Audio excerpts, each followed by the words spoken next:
Hi friends, welcome to PSC vanquisher. Junior lab assistant പരീക്ഷയ്ക്ക് തയ്യാറെടുക്കുന്നവർക്ക് വേണ്ടി ഇന്ന് നമ്മൾ ബോട്ടണി സ്റ്റാർട്ട് ചെയ്യുകയാണ്. ബോട്ടണിയുടെ ഫസ്റ്റ് സിലബസിൽ പറഞ്ഞിട്ടുള്ളത് സെല്ലിനെ പറ്റിയാണ്. നമ്മൾ ഇന്ന് അതാണ് നോക്കുന്നത്. സെല്ലിൻ്റെ മുഴുവൻ കാര്യങ്ങളും ഇന്ന് പറയുന്നില്ല. സെല്ലിൻ്റെ സ്ട്രക്ചറൊക്കെ കുറച്ച് വിശദമായിട്ട് പഠിക്കാനായിട്ടുണ്ട്. ആദ്യം നമുക്ക് ബേസിക്കായിട്ടുള്ള കാര്യങ്ങൾ മാത്രം ഒന്ന് പറഞ്ഞു പോകാം. അത് പുസ്തകത്തിൽ കൊടുത്തിരിക്കുന്ന എല്ലാ ഇമ്പോർട്ടൻറ്റ് പോയിൻറ്റ്സ് തന്നെയാണ്, ചോദിക്കുന്നതുമാണ്. അപ്പോൾ അതാണ് ഇന്ന് നോക്കുന്നത്. ആദ്യം എന്താണ് കോശം എന്ന് പറയുന്നു. ഏകകോശ ജീവികൾക്ക് ഈ പറയുന്ന സവിശേഷതകളാണുള്ളത്. സ്വതന്ത്രമായിട്ട് നിലനിൽക്കുന്ന കോശങ്ങളാണ്. അതുപോലെ ജീവന് ആധാരമായ ധർമ്മങ്ങൾ നിർവഹിക്കുന്നതും ഈ ഏകകോശ ജീവികളാണ്. ഏകകോശ ജീവികളുടെ സവിശേഷതകളാണ് ഇവ സ്വതന്ത്രമായിട്ട് ഏകകോശമായിട്ടാണ് നിൽക്കുന്നത്. അതുപോലെ ജീവൻ ആധാരമായിട്ടുള്ള ധർമ്മങ്ങൾ നിർവഹിക്കുന്നു. പൂർണ്ണമായ ഘടനയുള്ള കോശത്തിൽ കുറഞ്ഞ ഒന്നിനും സ്വതന്ത്രമായിട്ട് നിലനിൽക്കാനുള്ള കഴിവില്ല.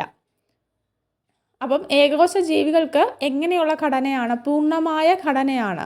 അതിനാൽ എല്ലാ ജീവജാലങ്ങളുടെയും ഘടനാപരവും ജീവധർമ്മപരവുമായിട്ടുള്ള അടിസ്ഥാന ഘടകം എന്നത് കോശമാണ്. ഒരു ജീവകോശത്തെ ആദ്യമായിട്ട് കണ്ടെത്തിയത്, അതുപോലെ അതിൻ്റെ വിശദീകരണം നൽകിയതും ആൻ്റണി വാൻ ലിവൻഹുക്ക് ആണ്. ഒരു ജീവകോശത്തെ ആദ്യമായിട്ട് കണ്ടെത്തിയതും അതുപോലെ അതിന് വിശദീകരണം നൽകിയതും ആരാണ് എന്ന് PSC ചോദിച്ചിട്ടുള്ളതാണ്. ആൻ്റണി വാൻ ലിവൻഹുക്ക് ആണ്. ഓർത്തിരിക്കുക, ഒരു ജീവകോശത്തെ കണ്ടെത്തിയത് ആരാണ്? ആദ്യമായിട്ട് കണ്ടെത്തിയത് ആൻ്റണി വാൻ ലിവൻഹുക്ക് ആണ്. പിന്നീട് റോബർട്ട് ബ്രൗണ് മർമ്മത്തെ കണ്ടെത്തി. കോശത്തിനുള്ളിൽ ന്യൂക്ലിയസ് ഉണ്ട് എന്ന് കണ്ടെത്തിയത് റോബർട്ട് ബ്രൗൺ ആണ്. ഓർത്തിരിക്കുക, ജീവകോശത്തെ കണ്ടെത്തിയത്, ജീവകോശം എന്ന് ചോദിച്ചാലാണ് ആൻ്റണി വാൻ ലിവൻഹുക്ക് എന്ന് ഓർത്തിരിക്കുക. പേരിൽ തന്നെ ലീവ് എന്നുള്ള ഉണ്ടല്ലോ. അപ്പം ജീവകോശത്തെ ആദ്യമായിട്ട് കണ്ടെത്തിയത് ആൻ്റണി വാൻ ലിവൻഹുക്ക് ആണ്. അതുപോലെ അതിനുള്ളിൽ മർമ്മമുണ്ട് അല്ലെങ്കിൽ ന്യൂക്ലിയസ് ഉണ്ട് എന്ന് കണ്ടെത്തിയത് റോബർട്ട് ബ്രൗണുമാണ്. മൈക്രോസ്കോപ്പിൻ്റെ കണ്ടുപിടുത്തവും തുടർന്ന് ഇലക്ട്രോൺ മൈക്രോസ്കോപ്പിൻ്റെ ആവിർഭാവവും കോശഘടനയെക്കുറിച്ച് വിശദമായിട്ട് മനസ്സിലാക്കാനായിട്ട് സഹായിച്ചു. ഇനി പഠിക്കാൻ പോകുന്നത് സെൽ തിയറിയാണ്. ജർമ്മൻ സസ്യശാസ്ത്രജ്ഞനായ മാത്യാസ് സ്ലീഡൻ 1838 സസ്യങ്ങളെ പഠന വിധേയമാക്കുകയും സസ്യങ്ങൾ എന്നത് വിവിധ തരത്തിലുള്ള കോശങ്ങൾ കൊണ്ട് നിർമ്മിതമാണ് എന്നും ഈ കോശങ്ങൾ സസ്യത്തിൻ്റെ കലകളായിട്ട് രൂപപ്പെടുന്നു എന്നും അദ്ദേഹം കണ്ടെത്തി. ഇതേ കാലയളവിൽ ബ്രിട്ടീഷ് ജന്തുശാസ്ത്രജ്ഞനായ തിയോഡോർ ഷാൻ ജന്തുശാസ്ത്രജ്ഞനാണ്. അദ്ദേഹം 1839 ജന്തുകോശങ്ങളെ പഠന വിധേയമാക്കുകയും ജന്തുകോശങ്ങൾക്ക് നേർത്ത ബാഹ്യസ്തരമുണ്ട് എന്ന് അഭിപ്രായപ്പെടുകയും ചെയ്തു. ഇന്നതിനെ പ്ലാസ്മ സ്തരം എന്നാണ് നമ്മൾ വിളിക്കുന്നത്. അദ്ദേഹം സസ്യകലകളിൽ നടത്തിയ പഠനങ്ങളുടെ അടിസ്ഥാനത്തിൽ കോശഭിത്തി സസ്യങ്ങളുടെ പ്രത്യേകതയാണ് എന്നും സ്ഥിരീകരിച്ചു. കോശഭിത്തിയുള്ളത് സസ്യകോശങ്ങൾക്കാണ് എന്നും ജന്തുകോശങ്ങൾക്കൊരു നേർത്ത ബാഹ്യസ്തരം ഉണ്ട് എന്നും കണ്ടെത്തിയത് തിയോഡോർ ഷാൻ ആണ്. അതുപോലെ ജന്തുകോശത്തെ കണ്ടെത്തിയത് ആര് എന്ന് ചോദിച്ചാലും തിയോഡോർ ഷാൻ ആണ്. ഓർത്തിരിക്കുക, ജന്തുകോശത്തെ കണ്ടെത്തിയത് തിയോഡോർ ഷാൻ ആണ്. സസ്യകോശം കണ്ടെത്തിയത് എന്ന് എടുത്ത് ചോദിച്ചാൽ അത് മാത്യാസ് സ്ലീഡനുമാണ്. ഈ പഠനങ്ങളുടെ അടിസ്ഥാനത്തിൽ ജന്തുക്കളുടെയും സസ്യങ്ങളുടെയും ശരീരം കോശങ്ങളും അവയുടെ ഉൽപ്പന്നങ്ങളും കൊണ്ട് നിർമ്മിതമാണ് എന്ന് ഷ്വാൻ കണ്ടെത്തി. സ്ലീഡനും ഷ്വാനും ചേർന്ന് അങ്ങനെ സെൽ തിയറി, കോശ സിദ്ധാന്തം ആവിഷ്കരിച്ചു. എന്നാൽ ഇവരുടെ ഈ കോശ സിദ്ധാന്തം പുതിയ കോശങ്ങൾ എങ്ങനെ ഉണ്ടാകുന്നു എന്ന് വിശദീകരിക്കുന്നില്ല. കോശങ്ങൾ വിഭജിക്കുന്നു എന്നും അതുപോലെ നിലവിലുള്ള കോശങ്ങളിൽ നിന്നുമാണ് പുതിയ കോശങ്ങൾ ഉണ്ടാകുന്നത് എന്നും വിശദീകരിച്ചത് റുഡോൾഫ് വിർഷോ ആണ്. ഓർത്തിരിക്കുക, കോശങ്ങൾ വിഭജിക്കുന്നു എന്നും അതുപോലെ നിലവിലുള്ള കോശങ്ങളിൽ നിന്നുമാണ് പുതിയവ ഉണ്ടാകുന്നത് എന്നും ആദ്യമായിട്ട് വിശദീകരിച്ചത് ആര് എന്ന് ചോദിച്ചാൽ അത് റുഡോൾഫ് വിർഷോ ആണ്. 1855 അദ്ദേഹം അങ്ങനെ കണ്ടുപിടിക്കുന്നത്. അദ്ദേഹം സ്ലീഡൻ്റെയും ഷ്വാനിൻ്റെയും നിഗമനങ്ങളെ മെച്ചപ്പെടുത്തിക്കൊണ്ട് കോശ സിദ്ധാന്തത്തിന് ഒരു അന്തിമ രൂപം നൽകി. ഇതിൻ്റെ അടിസ്ഥാനത്തിൽ നമുക്ക് കോശ സിദ്ധാന്തത്തെ എങ്ങനെ പറയാം? എല്ലാ ജീവജാലങ്ങളും നിർമ്മിച്ചിരിക്കുന്നത് കോശങ്ങളും കോശ ഉൽപ്പന്നങ്ങളും കൊണ്ടാണ്. എല്ലാ കോശങ്ങളും മുൻപ് നിലവിലുണ്ടായിരുന്ന കോശങ്ങളിൽ നിന്നാണ് ഉണ്ടാകുന്നത്. ഇതാണ് സെൽ തിയറി. അപ്പോൾ കോശ സിദ്ധാന്തം പറയുന്നത് എന്താണ്? എല്ലാ ജീവജാലങ്ങളും നിർമ്മിച്ചിരിക്കുന്നത് കോശങ്ങളും കോശ ഉൽപ്പന്നങ്ങളും കൊണ്ടാണ്. എല്ലാ കോശങ്ങളും മുൻപ് നിലവിലുണ്ടായിരുന്ന കോശങ്ങളിൽ നിന്നാണ് ഉണ്ടാകുന്നത് എന്ന് പറയാം. ഉള്ളിത്തൊലിയിലെ കോശങ്ങളെയും മനുഷ്യൻ്റെ കവിളിലെ ആവരണകലയിലെ കോശങ്ങളെയും മൈക്രോസ്കോപ്പിൻ്റെ സഹായത്താൽ നിരീക്ഷിക്കാനാണ് പറഞ്ഞിരിക്കുന്നത്. അവയുടെ ഘടന പരിശോധിച്ചു കഴിഞ്ഞാൽ സസ്യകോശത്തിൻ്റെ ഉത്തമ ഉദാഹരണമായിട്ടുള്ള ഉള്ളിയുടെ കോശത്തിന് ഏറ്റവും പുറമേയായിട്ട് വ്യക്തമായിട്ടൊരു കോശഭിത്തി, അതുപോലെ അതിനുള്ളിലായിട്ട് ഒരു കോശസ്തരവും കാണാൻ പറ്റും. മനുഷ്യൻ്റെ കവിളിലെ കോശങ്ങൾക്കാണ് എങ്കിൽ പുറമേ ഒരു കോശസ്തരം മാത്രമായിരിക്കും ഉണ്ടാവുക. അപ്പം ജന്തുകോശങ്ങൾക്ക് കോശഭിത്തി കാണപ്പെടത്തില്ല.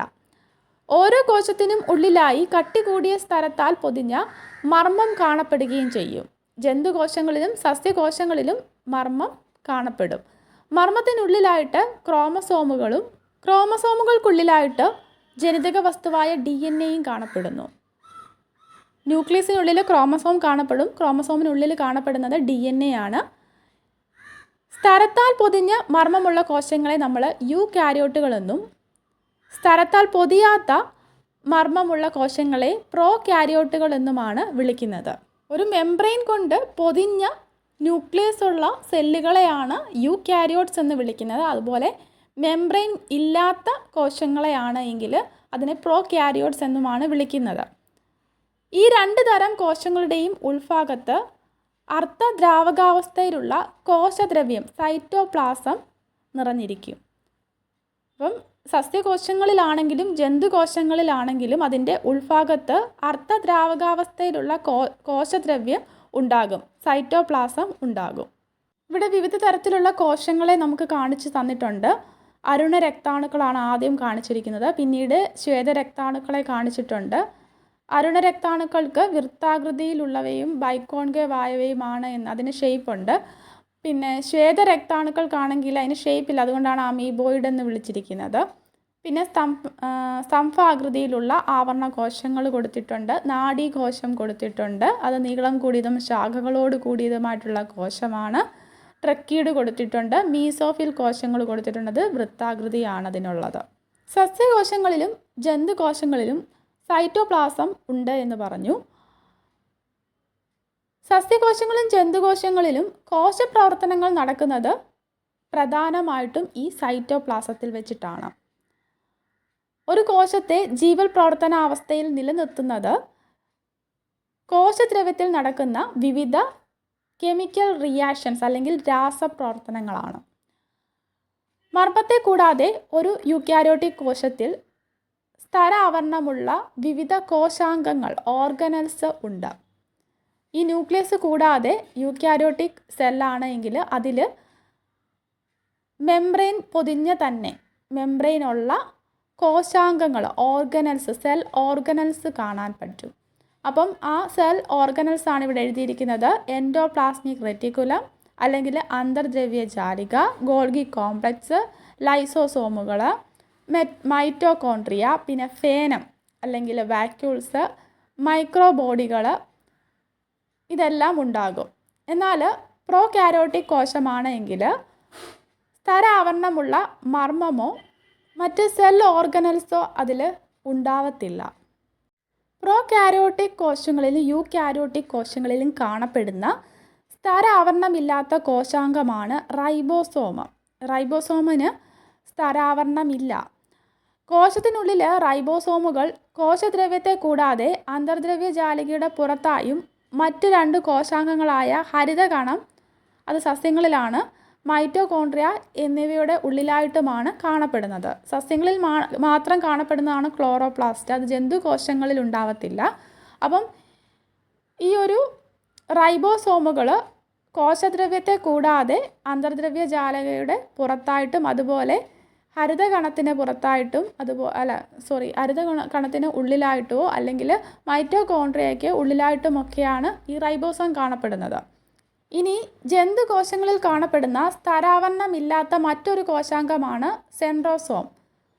സ്തരാവരണമില്ലാത്ത റൈബോസോമിനെ പറ്റി നമ്മൾ പറഞ്ഞു, അത് ജന്തുകോശങ്ങളിലും സസ്യകോശങ്ങളിലും കാണപ്പെടുന്നുണ്ട്. എൻഡോപ്ലാസ്മിക് റെറ്റിക്കുലത്തിന് പുറത്തായിട്ട് അത് അറ്റാച്ച് ചെയ്ത് കാണപ്പെടാം, അല്ലെങ്കിൽ മൈറ്റോകോൺട്രിയയ്ക്ക് ഉള്ളിലായിട്ടോ, സസ്യകോശങ്ങളിലാണെങ്കിൽ മൈറ്റോകോൺട്രിയയ്ക്ക് ഉള്ളിലായിട്ടോ അല്ലെങ്കിൽ ഹരിതകണത്തിനുള്ളിലായിട്ടോ കാണപ്പെടാം എന്ന് പറഞ്ഞു. ഇനി ജന്തുകോശങ്ങളുടെ കാര്യമെടുത്താൽ അതിൽ കാണപ്പെടുന്ന ഒരു സെൽ ഓർഗനലാണ് സെൻട്രോസോം. അതിനും സ്തരാവരണമില്ല. ഈ സെൻട്രോസോം കോശവിഭജനത്തിന് സഹായിക്കുന്നു. കോശവിഭജനത്തിന് സഹായിക്കുന്ന സെൽ ഓർഗനലാണ് സെൻട്രോസോം. ഈ സെൻട്രോസോം ജന്തുകോശങ്ങളിൽ മാത്രമാണ് കാണപ്പെടുന്നത് എന്നും ഓർത്തിരിക്കുക. കോശങ്ങൾ ആകൃതിയിലും വലിപ്പത്തിലും ധർമ്മത്തിലും വളരെയധികം വ്യത്യാസം പുലർത്തുന്നുണ്ട്. നമ്മൾ ചിത്രം കണ്ടിരുന്നു, പല കോശങ്ങളും കണ്ടല്ലോ. ശ്വേതാണുക്കളെ കണ്ടു, അതുപോലെ ന്യൂറോൺസിൻ്റെ പടമുണ്ടായിരുന്നു, നാഡീകോശത്തിൻ്റെ പടമുണ്ടായിരുന്നു, പിന്നെന്തായിരുന്നു, ട്രക്കീഡ് ഉണ്ടായിരുന്നു, പിന്നെ ചുവന്ന രക്താണുക്കളുണ്ടായിരുന്നു. അപ്പോൾ അതെല്ലാം എന്താണ്, ആകൃതിയിലും വലുപ്പത്തിലും ധർമ്മത്തിലുമൊക്കെ വ്യത്യാസം പുലർത്തുന്നവയാണ്. ഉദാഹരണത്തിന് ഏറ്റവും ചെറിയ കോശം ചോദിച്ചിട്ടുള്ളതാണ് മൈക്കോപ്ലാസ്മ. അതിന് 0.3 മൈക്രോമീറ്റർ നീളമാണ് ഉള്ളത്. എന്നാൽ ബാക്ടീരിയകൾക്കാണെങ്കിൽ 3 മൈക്രോമീറ്റർ മുതൽ 5 മൈക്രോമീറ്റർ വരെ നീളമുണ്ട്. അപ്പോൾ ഓർത്തിരിക്കുക, ഏറ്റവും ചെറിയ കോശം ഏത് എന്ന് ചോദിച്ചിട്ടുള്ളതാണ് മൈക്കോപ്ലാസ്മയാണ്. അതിന് 0.3 മൈക്രോമീറ്റർ നീളമാണ് ഉള്ളത്. എന്നാൽ ബാക്ടീരിയ ആണെങ്കിൽ അതിലും വലുതാണ്, അതിന് 5 മൈക്രോമീറ്റർ വരെ നീളം ഉണ്ടാകാറുണ്ട്. ഏറ്റവും വലിയ ഒറ്റ കോശം ഒട്ടകപ്പക്ഷിയുടെ മുട്ടയാണ്. അതും ചോദിച്ചിട്ടുള്ളതാണ്. ഏറ്റവും വലിയ ഒറ്റ കോശം ഏതാണ്? ഒട്ടകപ്പക്ഷിയുടെ മുട്ടയാണ്. ബഹുകോശ ജീവിയായ മനുഷ്യൻ്റെ ചുവന്ന രക്താണുക്കളുടെ വ്യാസം എന്നത് ഏകദേശം 7 മൈക്രോമീറ്റർ ആണ്. അതും ചോദിക്കാം, ഓർത്തിരിക്കുക, വളരെ ഇമ്പോർട്ടൻ്റ് ആണ്. മനുഷ്യൻ്റെ ചുവന്ന രക്താണുക്കളുടെ വ്യാസം, ഡയമീറ്റർ എത്ര എന്ന് ചോദിക്കാം. 7 മൈക്രോമീറ്റർ ആണ്. നീളം കൂടിയ കോശങ്ങളിൽ ചിലതാണ് നാഡീകോശങ്ങൾ. ആകൃതിയിലും കോശങ്ങൾ വൈവിധ്യമുള്ളതാണ്. ഡിസ്ക് ആകൃതി, ബഹുഭുജ ആകൃതി, സ്തംഭാകൃതി എന്ന് വെച്ചാൽ കോളംനാർ ഷേപ്പിൽ, പിന്നെ ക്യൂബാകൃതി, നൂല് പോലെയും അല്ലെങ്കിൽ പ്രത്യേക ആകൃതിയൊന്നും ഇല്ലാതെയും കോശങ്ങൾ കാണപ്പെടുന്നുണ്ട്. പ്രത്യേക ആകൃതി ഇല്ലാതെ കാണപ്പെടുന്ന കോശമാണ് ശ്വേതരക്താണുക്കൾ. കോശങ്ങൾ നിർവഹിക്കുന്ന ധർമ്മത്തിൻ്റെ അടിസ്ഥാനത്തിൽ അവയുടെ ആകൃതിയിൽ മാറ്റമുണ്ടാകും. അപ്പം ഇതിൽ ഇത്രയും പറഞ്ഞതിൽ മെയിൻ ഇമ്പോർട്ടൻ്റ് ആയിട്ടുള്ള പോയിൻറ്റ്സ് എന്നത് ഏറ്റവും ചെറിയ കോശം ഏത് എന്ന് ചോദിച്ചിട്ടുണ്ട്. മൈക്കോപ്ലാസ്മയാണ്. അതിൻ്റെ നീളവും ഓർത്തിരിക്കുക 0.3 മൈക്രോമീറ്റർ ആണ്. പിന്നുള്ളത് ഏറ്റവും വലിയ ഒറ്റകോശം ഏത് എന്ന് ചോദിക്കാം. ഒട്ടകപ്പക്ഷിയുടെ മുട്ടയാണ്. ഇനി മനുഷ്യൻ്റെ ചുവന്ന രക്താണുക്കൾ RBCയുടെ ഡയമീറ്റർ ചോദിക്കാം നമ്മളോട്. അത് 7 മൈക്രോമീറ്റർ ആണ്. അപ്പോൾ ഇത്രയും കാര്യങ്ങൾ ഓർത്തിരിക്കുക. ഇനി പഠിക്കുന്നത് പ്രോകാരിയോട്ടിക് കോശങ്ങളെ പറ്റിയാണ്. ബാക്ടീരിയകൾ, നീലഹരിത ആൽഗകൾ, മൈക്കോപ്ലാസ്മകൾ, പ്ലൂറോന്യൂമോണിയ പോലുള്ള ജീവികൾ എന്നിവ പ്രോകാരിയോട്ടിക് കോശങ്ങളാണ്. പ്ലൂറോന്യൂമോണിയ, PPLO പോലുള്ളത് പ്രോകാരിയോട്ടിക് കോശങ്ങളാണ്. ഇവ യൂകാരിയോട്ടിക് കോശങ്ങളെക്കാൾ പൊതുവെ ചെറിയവയും വളരെ വേഗം വിഭജിക്കാൻ കഴിവുള്ളവയുമാണ്. പ്രോകാരിയോട്ടിക് കോശങ്ങൾക്ക് അതിൻ്റെ ആകൃതിയിലും വലുപ്പത്തിലും വളരെയേറെ വൈവിധ്യങ്ങളുണ്ട്. ബാക്ടീരിയകളെ പറ്റി പറയുകയാണെങ്കിൽ പ്രധാനമായിട്ടും 4 ആകൃതിയിലുള്ള ബാക്ടീരിയകളുണ്ട്. ദണ്ഡാകൃതിയിലുള്ളത് അത് ബസിലസുകളാണ്. പിന്നെ ഗോളാകൃതിയിലുള്ളത് സ്പെറിക്കൽ ഷേപ്പിലുള്ള കോക്കസുകൾ. കോമ ഷേപ്പിലുള്ള ബാക്ടീരിയയാണ് വിബ്രിയോ. സർപ്പിൾ ആകൃതിയിലുള്ള സ്പൈറൽ ഷേപ്പിലുള്ളതാണ് സ്പൈറില്ല. ഇവിടെ അതിൻ്റെയൊക്കെ പിക്ചർ കൊടുത്തിട്ടുണ്ട്. പ്രോകാരിയോട്ടിക് കോശങ്ങൾ ധർമ്മത്തിലും ആകൃതിയിലും വ്യത്യാസം കാണിക്കാറുണ്ട് എങ്കിലും അടിസ്ഥാനപരമായിട്ട് അവയുടെ ഘടന ഒരുപോലെയാണ്. മൈക്കോപ്ലാസ്മ ഒഴികെ ബാക്കി എല്ലാ പ്രോകാരിയോട്ടിക് കോശങ്ങളിലും കോശസ്തരത്തിനെ ചുറ്റി കോശഭിത്തി കാണപ്പെടും. മൈക്കോപ്ലാസ്മയിൽ കോശസ്തരത്തിനെ ചുറ്റി കോശഭിത്തി കാണപ്പെടത്തില്ല. ബാക്കി പ്രോകാരിയോട്ടിക് കോശങ്ങളിലെല്ലാം കോശഭിത്തി ഉണ്ടാകുമെന്ന് പറയുന്നു. കോശത്തിനുള്ളിൽ നിറഞ്ഞിരിക്കുന്ന ദ്രവാവസ്ഥയിലുള്ള ഭാഗമാണ് കോശദ്രവ്യം. ഇവിടെ കാണിച്ചിട്ടുണ്ട് യൂകാരിയോട്ടിക് കോശം. അപ്പോൾ അതിനകത്തിൽ കാണാം. അതുപോലെ ഇവിടെ വ്യക്തമായിട്ടുള്ള മർമ്മം കാണപ്പെടത്തില്ല. പ്രോക്യാരിയോട്ടിക് സെൽസിന് വ്യക്തമായിട്ടുള്ള മർമ്മം ഉണ്ടാകുകയില്ല. ഇവയുടെ ജനിതക വസ്തു അതായത് DNA സ്ഥലത്താൽ പൊതിഞ്ഞിട്ടില്ല, അതിന് മെംബ്രെയിൻ ഇല്ല. മിക്കവാറും ബാക്ടീരിയകളിൽ ജനിതക DNA കൂടാതെ വൃത്താകൃതിയിലുള്ള ചെറിയ DNA കാണപ്പെടുന്നു. മിക്കവാറുമുള്ള ബാക്ടീരിയകളിലൊക്കെ ഈ DNA കൂടാതെ ചെറിയ DNA കാണപ്പെടുന്നു. ഇത്തരത്തിലുള്ള ചെറിയ DNAയെ പ്ലാസ്മീഡുകൾ എന്നാണ് വിളിക്കുന്നത്. അപ്പോൾ ബാക്ടീരിയകളിൽ കാണപ്പെടുന്ന ചെറിയ DNA വിളിക്കുന്നത് പ്ലാസ്മിഡുകൾ എന്നാണ്. ഇവ ബാക്ടീരിയകൾക്ക് ചില പ്രത്യേക സ്വഭാവ സവിശേഷതകൾ പ്രദാനം ചെയ്യുന്നുണ്ട്. ഈ പ്ലാസ്മിഡുകൾ ബാക്ടീരിയകൾക്ക് പ്രത്യേക സ്വഭാവ സവിശേഷതകൾ പ്രദാനം ചെയ്യുന്നുണ്ട്. അത്തരത്തിലുള്ള ഒരു സവിശേഷതയാണ് ആൻറ്റിബയോട്ടിക്കുകളെ ചെറുത്ത് നിൽക്കുന്നതിനുള്ള കഴിവ്. അത് പ്ലാസ്മിഡ് കൊടുക്കുന്നതാണ്. അന്യജീനുകൾ അതായത് ഫോറിൻ DNA ഉപയോഗിച്ചിട്ട് ബാക്ടീരിയയിൽ നടക്കുന്ന പരിവർത്തന പ്രക്രിയ ട്രാൻസ്ഫോർമേഷൻ അത് പരിശോധിക്കുന്നതിൽ പ്ലാസ്മിഡുകൾക്ക് പങ്കുണ്ട്. യൂകാരിയോട്ടിക് സെല്ലിൽ മർമ്മസ്തരം ന്യൂക്ലിയസ് മെംബ്രെയിൻ ഉണ്ട് എന്ന് പറഞ്ഞു, അല്ലെങ്കിൽ ന്യൂക്ലിയർ മെംബ്രെയിൻ ഉണ്ട് എന്ന് പറഞ്ഞു. റൈബോസോമുകൾ ഒഴികെ യൂകാരിയോട്ടിൽ കാണപ്പെടുന്ന ഒരു കോശാംഗവും പ്രോക്യാരിയോട്ടിൽ കാണപ്പെടുന്നില്ല. റൈബോസോംസ് പ്രോക്യാരിയോട്ടിക് സെല്ലിലുമുണ്ട്, യൂകാരിയോട്ടിക് സെല്ലുകളിലുമുണ്ട്. ബാക്കി യൂകാരിയോട്ടിൽ കാണുന്ന ഒരു കോശാംഗവും ഒരു സെൽ ഓർഗനലും പ്രോക്യാരിയോട്ടിൽ കാണപ്പെടുന്നില്ല എന്നാണ് പറയുന്നത്. യൂകാരിയോട്ടിക് കോശങ്ങളിൽ കാണപ്പെടാത്ത ഇൻക്ലൂഷനുകൾ പ്രോക്യാരിയോട്ടിക് കോശങ്ങളുടെ സവിശേഷതയാണ്. കോശസ്തരം വൈവിധ്യവൽക്കരിക്കപ്പെട്ട് രൂപപ്പെടുന്ന മീസോസോമുകൾ പ്രോക്യാരിയോട്ടിക്കുകളുടെ മാത്രം പ്രത്യേകതയാണ്. ഇവ യഥാർത്ഥത്തിൽ കോശസ്തരത്തിൻ്റെ ഉൾമടക്കുകളാണ്. ഇനി നോക്കുന്നത് കോശ ആവരണവും അതിൻ്റെ രൂപാന്തരങ്ങളുമാണ്. മിക്ക പ്രോക്യാരിയോട്ടുകൾക്കും പ്രത്യേകിച്ച് ബാക്ടീരിയ കോശങ്ങൾക്ക് രാസപരമായിട്ട് സങ്കീർണതയുള്ള കോശാവരണമുണ്ട്. ഈ ആവരണത്തിന് ദൃഢമായിട്ട് ചേർന്നിരിക്കുന്ന 3 പാളികളുമുണ്ട്. ഏറ്റവും പുറമെയായിട്ട് ഗ്ലൈക്കോകാലിക്സ്, അതിനുള്ളിലായിട്ട് കോശഭിത്തി, ഏറ്റവും ഉള്ളിൽ കോശസ്തരം. ഇവയ്ക്ക് ഓരോന്നിനും പ്രത്യേക ധർമ്മങ്ങൾ ഉണ്ട് എങ്കിലും എല്ലാ സ്തരങ്ങളും ചേർന്ന് ഒറ്റ യൂണിറ്റായിട്ട് കോശത്തെ സംരക്ഷിക്കുന്നു. സെൽ എൻവലപ്പിനെ പറ്റിയാണ് പറയുന്നത്. പ്രോക്യാരിയോട്സിൻ്റെ കാര്യമെടുത്താൽ പ്രത്യേകിച്ച് ബാക്ടീരിയ കോശങ്ങൾക്ക് രാസപരമായിട്ട് സങ്കീർണതയുള്ള കോശാവരണമാണ് ഉള്ളത്. ഇവയുടെ ആവരണത്തിൻ്റെ കാര്യം എടുത്താൽ അതിൽ 3 പാളികളായിട്ടാണ് കാണപ്പെടുക. പുറമേ ഉള്ളതിനെ വിളിക്കുന്നത് ഗ്ലൈക്കോകാലിക്സ് എന്നാണ്. അതിനുള്ളിലായിട്ടാണ് കോശഭിത്തി, ഏറ്റവും ഉള്ളിൽ കോശസ്തരം. അങ്ങനെയാണ് അതൊരു യൂണിറ്റായിട്ട് ഒറ്റ യൂണിറ്റായിട്ടാണ് കോശത്തെ സംരക്ഷിക്കുന്നത്. കോശാവരണത്തിലുള്ള വ്യത്യാസവും ഗ്രാം സ്റ്റെയിനിങ്ങിനോടുള്ള പ്രതികരണവും അനുസരിച്ച് ബാക്ടീരിയകളെ നമുക്ക് 2ആയിട്ട് തരംതിരിക്കാം.